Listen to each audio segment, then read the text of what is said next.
Hey everybody, welcome to etrailer.com. I'm Bobby, and today we're taking a look at the eTrailer Cargo Carrier here on our 2021 Honda Odyssey.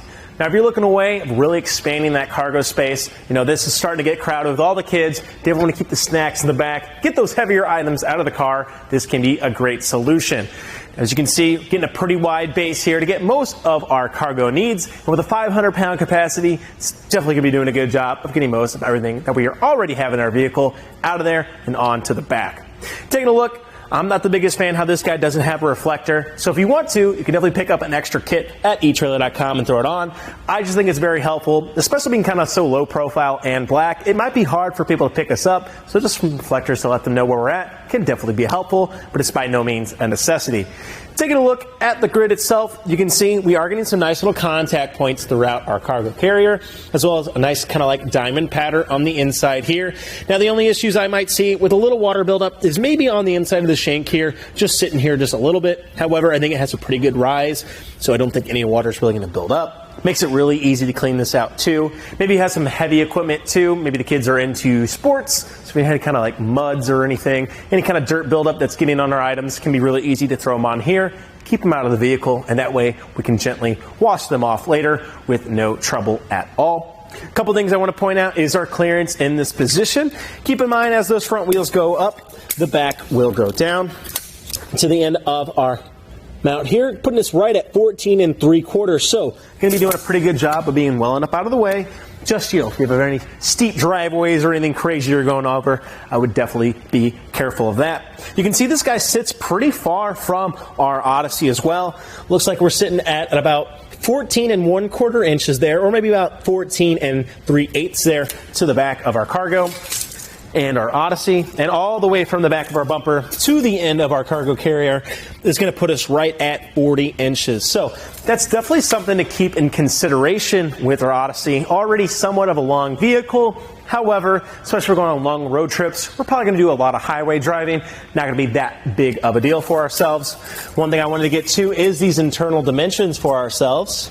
So on the inside to the other side, looking at right at 5 feet there, so 60 inches, right underneath 60 inches there for that internal dimension, and right about 2 feet there, so 24 inches internally going that way for our length, and right at 5.5 inches for our depth. Can do a good job. All this dimension should fit most of our cargo needs. Now, one thing to keep in mind with our Odyssey is where our exhaust is. Now, fortunately for us, as you saw, we are pretty far away from it. It's also on that passenger side with that exhaust system, so I don't think we would have any issue at all with that exhaust, especially with how it's oriented. However, it's something that concerns you. Just make sure we're keeping our heat-sensitive items onto the other side. But again, with so much space between it, definitely don't think we're going to have any issues. And one thing I do like about that space too, not going to have too many issues with our taillights being blocked. Now, if you are getting a lot of cargo in here, you might have a little bit of an issue. You can pick up a separate light kit from etrailer.com. However, with our subset, I don't think we're going to have too many issues today. One thing I do want to point out is our breakover point. Now, I've already gone ahead and measured it about 21 inches or so, but I wanted to give you guys a quick little look here to see where, if we had our cargo stacked, where we'd be breaking over. Oh, and I messed it up there for you guys. So let me bring it back down here in a second. But it is 21 inches. So if we had any cargo kind of stacked up in here, you can see that is where our breakover point is going to be right at there. So just something to keep in mind. Almost 2 feet of clearance, definitely going to be something that we're not too worried about. However, this rack really starts showing you a lot of capabilities. This carrier does a great job for a host of different things, and one of them being it can actually tilt away. So I want to go ahead and remove these pins here, and then all I want to do, take a little bit of that weight off of that pin, and as you can see, that's actually going to tilt it down. That's really going to extend a lot of that breakover point. I don't think we're actually have that many issues here. Yep, as you can see, most of our cargo will be well and up out of the way there. Maybe if we're getting up to here, but if we're doing that, we have bigger worries to actually worry about. So go ahead and close that guy. As you guys can see, it's going to be a lot of fun to get these pins in order. All we got to do though is bring this up, set them in place like so. And that guy is nice and secured there. And go ahead and throw this guy on as well. However, one great thing with it too, we can actually go ahead and fold this up in this position. I just want to show you guys how quick and easy those pins are to use if you don't drop them. Another great thing about it though, that length that we talked about is kind of an issue, but we do have a way of shortening that down quite a bit. Go ahead and change that pin out. bring him up in its standing position, and then reinserting our pin like so. And with just a little jostle here, we can really find that pin. I get my eyes on the other side. I can see that it's doing a good job. I might have the wrong pin. Oh, there we go. A little WD-40 can go a long way too. As these guys sit in the studio, they get a little harder and harder each use. As you can see, pretty easy to replace that. I do like this position. It does kind of sink here pretty well. You are getting a little bit of play, and I think we would be feeling this a little bit as we get on the road, but I don't think it's going to be anything too crazy. Let me go ahead and reinsert this guy as well, just so that we have it nice, secure on the back here. So, really like that tilting feature, as you can see. Really going to save us a lot of length. I'll go ahead from the underside here, try to get that back bumper to the very end. Going to put us right at 15 inches. So shaving down a ton of length, already 25 inches. So that's about 2 feet that we saved.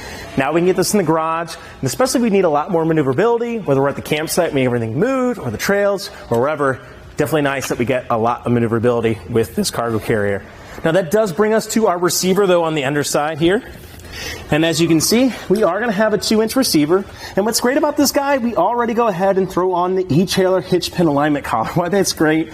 This guy definitely a little bit more weighty than you might see from at least the aluminum cargo carriers out there. And what's great about this is I walk this on and off every time. This collar is going to go ahead and line up that hitch pin hole perfectly once I finally have this set for the first time. So every time I'm backing on and off, it'll be right there for me.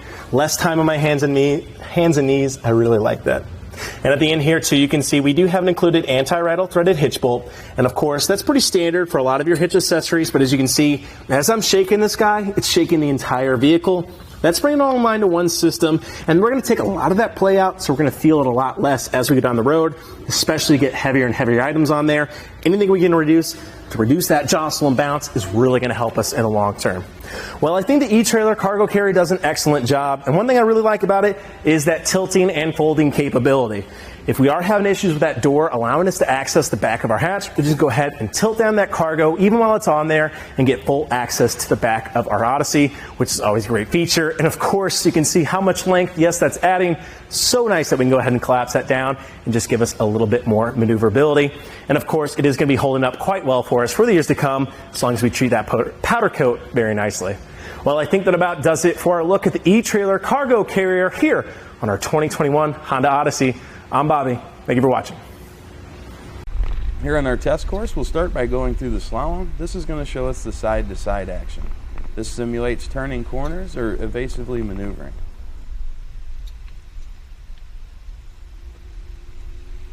Once we get to the full speed bumps, we'll see the up and down action. This will be just like driving in and out of a parking lot, parking garage, or driveway. Once we get to the alternating speed bumps, we'll see the twisting action. This will simulate hitting a curb or pothole or driving over uneven pavement.